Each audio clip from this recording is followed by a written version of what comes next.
Bienvenidos a la librería Victoria Christian Gift and More, ubicados en el pueblo de Humacao, Puerto Rico.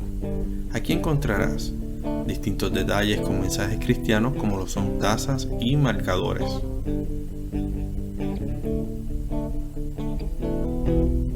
También encontrarás los libros de tus autores favoritos, Biblias de referencia y estudio y un rico café.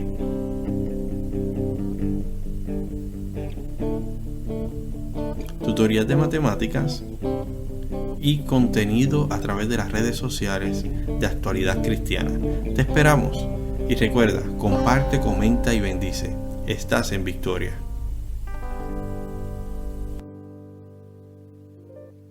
La paz del Señor sea con todos. Nuevamente el hermano Eliud Espinosa Díaz les saluda en esta semana o en este inicio de semana para compartir con ustedes la clase bíblica semanal del momento. Seguimos con el tema de unidad, la Iglesia de Cristo como comunidad redimida. Y el tema que nos ocupa en este día es importancia de la mentoría a una nueva generación de líderes. Y se lo minimizo el tema. No es otra cosa que cómo vamos a guiar a la generación de relevo, a los que nos van a sustituir a nosotros los que ya estamos llegando al límite de nuestra existencia. Como lectura base tenemos 2 Corintios capítulo 1 versículo 19, 1 Timoteo 1 versículo 18, el capítulo 3 versículos 1 al 7, el capítulo 5 versículo 22, el capítulo 6 versículo 20, 2 Timoteo 1 versículo 2 y Tito 2 del 1 al 15. Como habrán notado, está extensa, la clase es un poco abarcadora. Me voy a limitar a introducirles el tema ampliándole la visión, no yendo a la lectura bíblica para desmenuzarla, sino le voy a ampliar la visión del tema. Comenzamos hoy 2 lecciones que nos van a llevar a entender la importancia de mantener un programa de mentoría en la iglesia, de forma tal que podamos fundamentar y formar el carácter cristiano de nuestra generación de relevo. Y a base de ello, vamos a ver esta lección como una introductoria al tema de la mentoría. Ya les dije que son 2 lecciones que tenemos corridas en ello. A veces se complica la tarea de cómo desarrollar a aquellos que tomarán nuestro lugar anunciando el Evangelio de Jesucristo. Ellos, los que nos van a relevar, al igual que nosotros, van a estar a cargo de presentar y de administrar algo que les ha sido encomendado, algo que no les pertenece, algo que proviene de otra persona, que puede definirse como una misión. Algo tan especial que en su esencia no varía, que no es movible, que no tiene cambio. Algo con esencia permanente en principios y en contenido. Es como lo expresa Santiago 1:17, que no tiene mudanza, que no hay variación alguna en ello. Es una misión y como tal no puede ser modificada. Lo que me pertenece o es de mi propiedad o de mi autoría, yo lo puedo modificar a mi parecer. Ahora, lo que no es mío, pero me lo han encomendado a cargo como misión, tengo que desarrollarlo de la forma que me lo pidieron y de la forma que lo establecieron. Los administradores tenemos que ser fieles. Y escúcheme bien, yo no dije los ministradores, yo dije los administradores tenemos que ser fieles. Y la Biblia nos lo pide en 1 Corintios 4:2. Se requiere de todos los administradores que seamos hallados fieles. En ese aspecto es que la mentoría se hace efectiva. Para desarrollar este tema se hace necesario que entendamos algunas definiciones. ¿Qué es un mentor? Un mentor es una persona que aporta sus conocimientos a otra persona con menos experiencia. Uno que le enseña sus técnicas y sus habilidades a quienes lo necesitan, que los inspira y que los motiva como pupilos. ¿Qué es mentoría cristiana? La mentoría cristiana es aquella que consigue un mediador, alguien que se pone entre lo que somos y lo que queremos o debemos ser. ¿Y qué es un mentor cristiano? Un mentor cristiano es una persona con conocimiento a nivel espiritual y de la Escritura, que nos transmite su saber de una manera práctica y sencilla, que actúa como guía o consejero de otra persona, no de un grupo, sino de una persona en específico. Mentoría es un verbo o una palabra que no aparece en la Biblia, pero sí la Biblia registra muchos ejemplos de ella. Usted consigue a Jetro con Moisés en Éxodo 18. Consigue a Elí con Samuel en 1 Samuel 3. Consigue a Elías con Eliseo en 2 Reyes 2. Y consigue a Jesús y sus discípulos. Me gusta el capítulo 15 de Juan. Y en la lección que nos ocupa en este momento, usted va a encontrar a Pablo con Timoteo y con Tito. La mentoría en la iglesia. ¿Qué podemos hablar de la mentoría en la iglesia? Según el tiempo transcurre, Dios, por su Santo Espíritu, ha llenado la iglesia de gente capacitada espiritual y secularmente para guiar a otros en el cumplimiento de la misión, la gran comisión. Los líderes principales, entiéndanse, pastor, misioneros o misioneras, maestros, maestras y otros líderes, no pueden cubrir todas las necesidades y mayormente las individuales y las demandas de la mentoría. Pero como somos un organismo, entonces podemos trabajar de forma colectiva. Yo pregunto, aparte de los institutos o universidades teológicas, ¿tienen las iglesias programas para desarrollar internamente líderes o ministros? ¿Hace falta en la iglesia un programa de mentoría? ¿Cómo ayudamos a formarnos o cómo ayudamos y formamos la generación de relevo para que nos sustituya?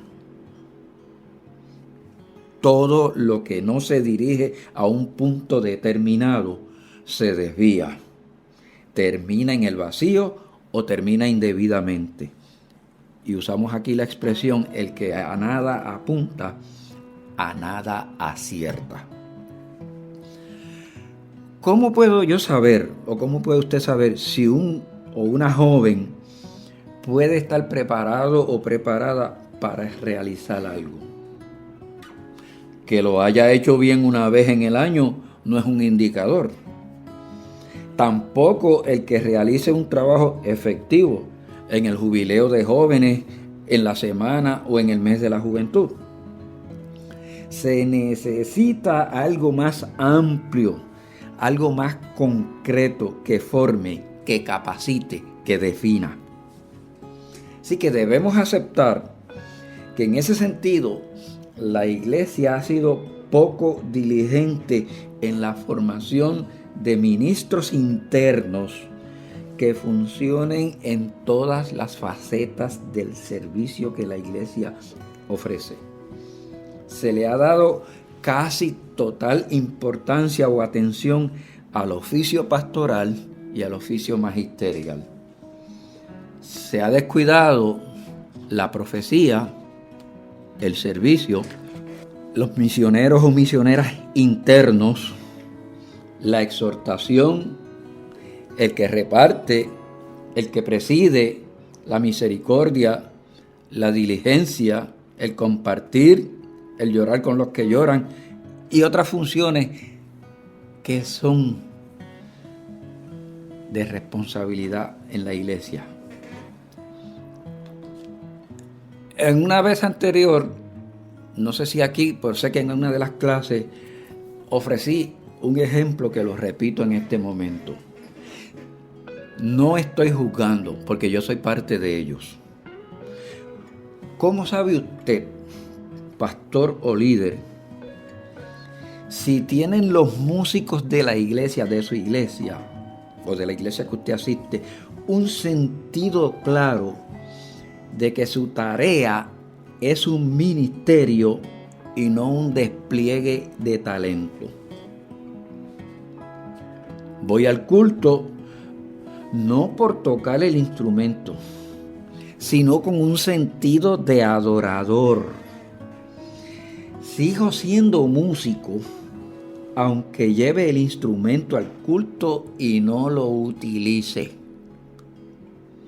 Duele escuchar de músicos decir: yo no traigo mi instrumento al culto para tocar un solo corito. ¿A qué cargar con él? Yo dije ya, se debe traer aunque no lo use. Para el músico, el instrumento es parte de su ministerio, al igual que como carga la Biblia, debe cargar su instrumento, porque es parte del culto que él trae como adorador a Dios. No trae el instrumento para dar una demostración de su talento, que es diferente. Y en eso un mentor puede ayudar en esa fase. No se pueden perder las bases doctrinales. Tenemos que preparar una generación que nos releve con conocimiento de causa, con compromiso y con entrega.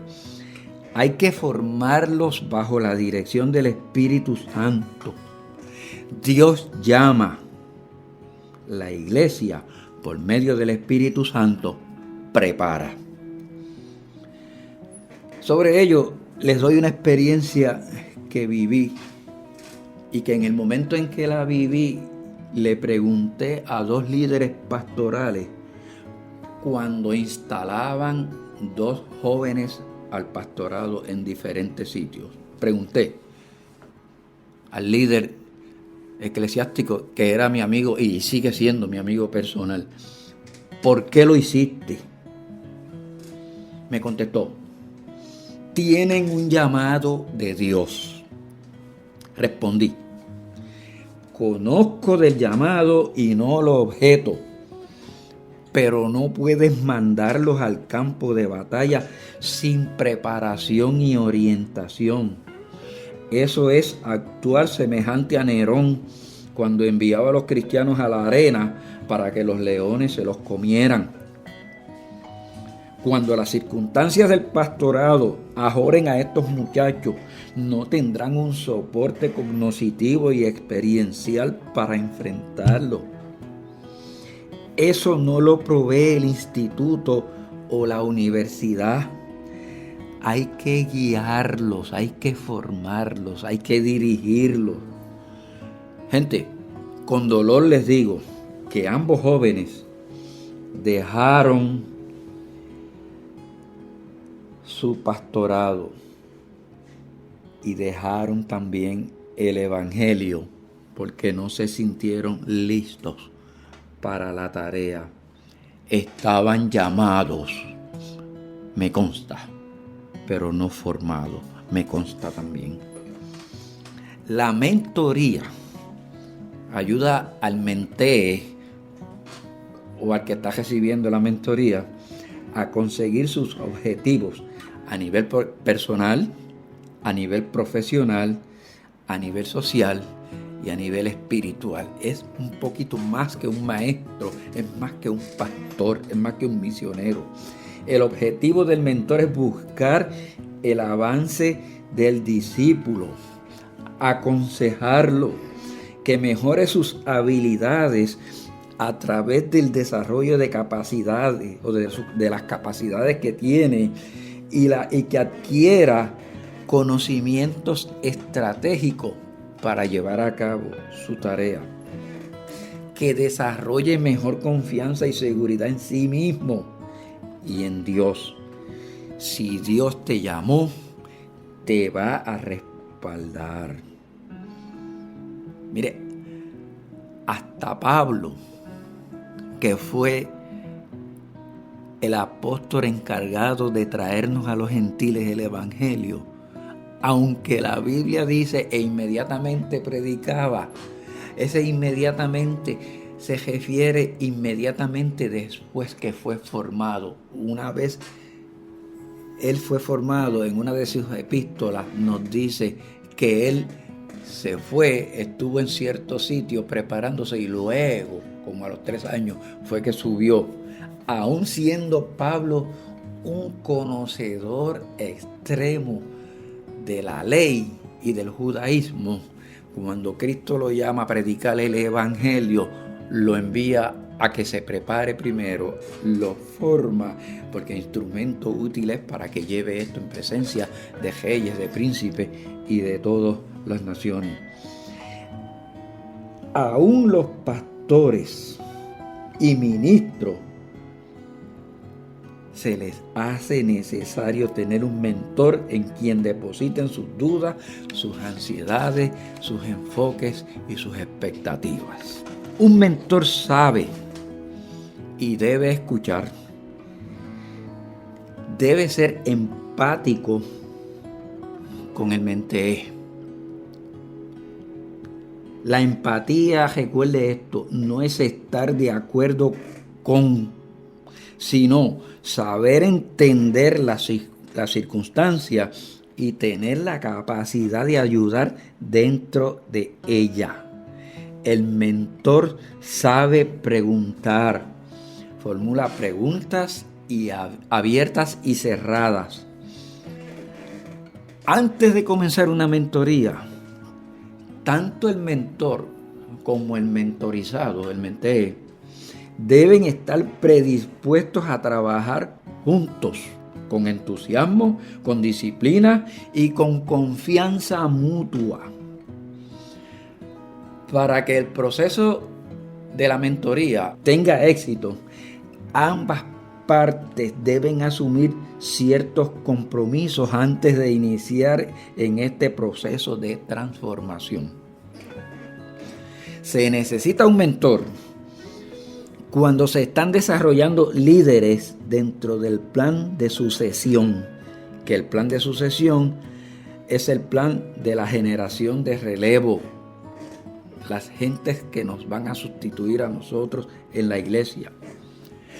Y para que haya confianza, es necesario que el mentor sea una persona de respeto, pero amable. Alguien a quien el mentee admire. El mentor debe saber escuchar y dar soluciones. Recuerde esta expresión que la he dicho antes y la voy a repetir hoy. Se escucha para entender, no para responder. Cuando alguien te está hablando, que tu mente esté consciente y centrada en lo que estás escuchando, no en lo que tú quieres responder, pensando en lo que voy a decir sobre esto, sin escuchar lo que él te está diciendo, porque a veces muchas de las respuestas no tienen nada que ver con lo que la persona está preguntando porque no lo escuchaste. Eso se llama como que uno hace acepción en la audición.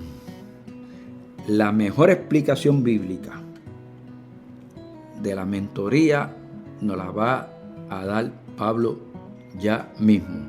Los mentores que esperan que otros sigan su ejemplo deben comprometerse de todo corazón a seguir a Cristo. Que Cristo no tenga que decir de nosotros lo que dijo de los fariseos en Mateo 23, versículos 2 y 3. Cristo dijo: en la cátedra de Moisés se sientan los escribas y los fariseos. Así que todo lo que digan que guardéis, guardadlo y hacedlo, mas no hagáis conforme a sus obras, porque dicen y no hacen. El mentor me va a admirar a mí como mentor porque yo soy su modelo, porque yo soy su ejemplo, porque yo soy a quien él decidió seguir los pasos. ¿Por qué? Porque la mejor explicación bíblica de la mentoría, les dije ahorita, Pablo la da en 1 Corintios 11, versículo 1. Dice: sigan mi ejemplo como yo sigo el de Cristo. Yo voy a seguir el ejemplo de Cristo, sigan ustedes el mío. Y yo a mi mente como mentor le voy a decir: sigue mi ejemplo como yo estoy siguiendo también el de Cristo. Pablo añade en Filipenses 4, versículo 9: lo que hayan aprendido, lo que hayan recibido, lo que hayan escuchado, lo que hayan visto en mí, póngalo en práctica. En esencia, Pablo está diciendo: déjame ser tu mentor, déjame ser tu modelo a seguir. Desde el punto de vista general, pudiéramos definir al mentor como un maestro. Y aunque eso es correcto, la mentoría es un poco más profunda. Pablo, si usted cuando leyó la lección o la vaya a leer o la vea de nuevo, Pablo ve a Tito y a Timoteo como sus engendros espirituales, como hijos. Y eso nos lleva entonces a pensar y a identificar al mentor como un padre espiritual. Y sobre ello vemos no muchos padres en la iglesia. ¿Por qué decimos esto? Porque es necesario saber que los maestros pueden ser impuestos por la circunstancia de un curso o por la circunstancia de una lección. Y llegan a un salón a recibir. Muchos sitios pagaron una matrícula y van al maestro que les toque. Ahora, al mentor lo elige la persona. No es que el mentor elige: yo quiero ser tu mentor. No, la persona elige: necesito que seas mi mentor. ¿Por qué? Porque ve y entiende que esa persona le puede ayudar en lo que él necesita. Incluso el mentor puede prescindir del mentor cuando lo estime necesario y buscar a otro. El mentor puede decirle: espérate, lo que tú me estás dando no veo que lleva a mi perspectiva, a mi propósito. Tengo que buscar una persona que me guíe en este sentido. Y el mentor lo puede hacer. Eso sí,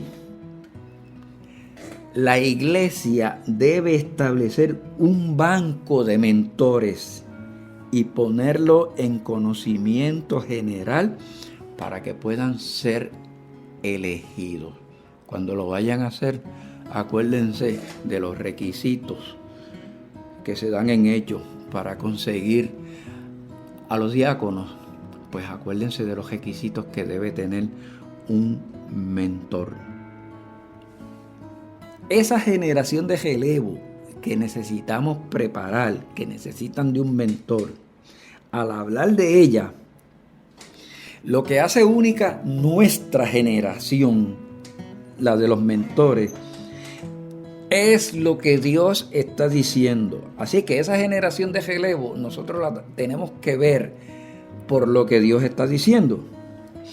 De la manera que escuchamos lo que Dios está diciendo hoy a su iglesia, comenzaremos a entender el llamado especial que está hecho a la presente generación y a transmitirlo a la generación de relevo. O sea que tenemos que tener pendiente, consciente, lo que Dios está diciendo para nuestra generación y para la generación de relevo en una misión de algo que no cambia. Los de más edad fuimos formados en las circunstancias de nuestra época. Ya esa época pasó. No podemos transportarla a la época presente, pero sí podemos cambiar el método para transmitir el mensaje que no cambia en este presente. El pasado debe permanecer en el pasado. No lo podemos traer al presente para implantarlo. Del pasado solo sacamos experiencia y visión para el futuro. Así que la experiencia de haber pasado por unas situaciones nos va a dar una visión de cómo podemos funcionar en ese sentido en el futuro, no a transportar el pasado a el presente. No podemos ignorar el cambio generacional para imponer hoy día las costumbres del pasado, los métodos, las circunstancias y la capacidad de la generación de relevo es totalmente diferente a la que se daba cuando nosotros subíamos. Y eso tenemos que entenderlo para poder ser efectivos como mentores. Hay una expresión bíblica en el capítulo 10 de el libro de Eclesiastés, el capítulo 7, versículo 10, que yo se la quiero leer ahora, pero se la voy a leer en la versión lenguaje actual porque es la más que me gustó. Y dice: hay quienes se quejan de que todo tiempo pasado fue mejor, pero esas quejas no demuestran mucha sabiduría.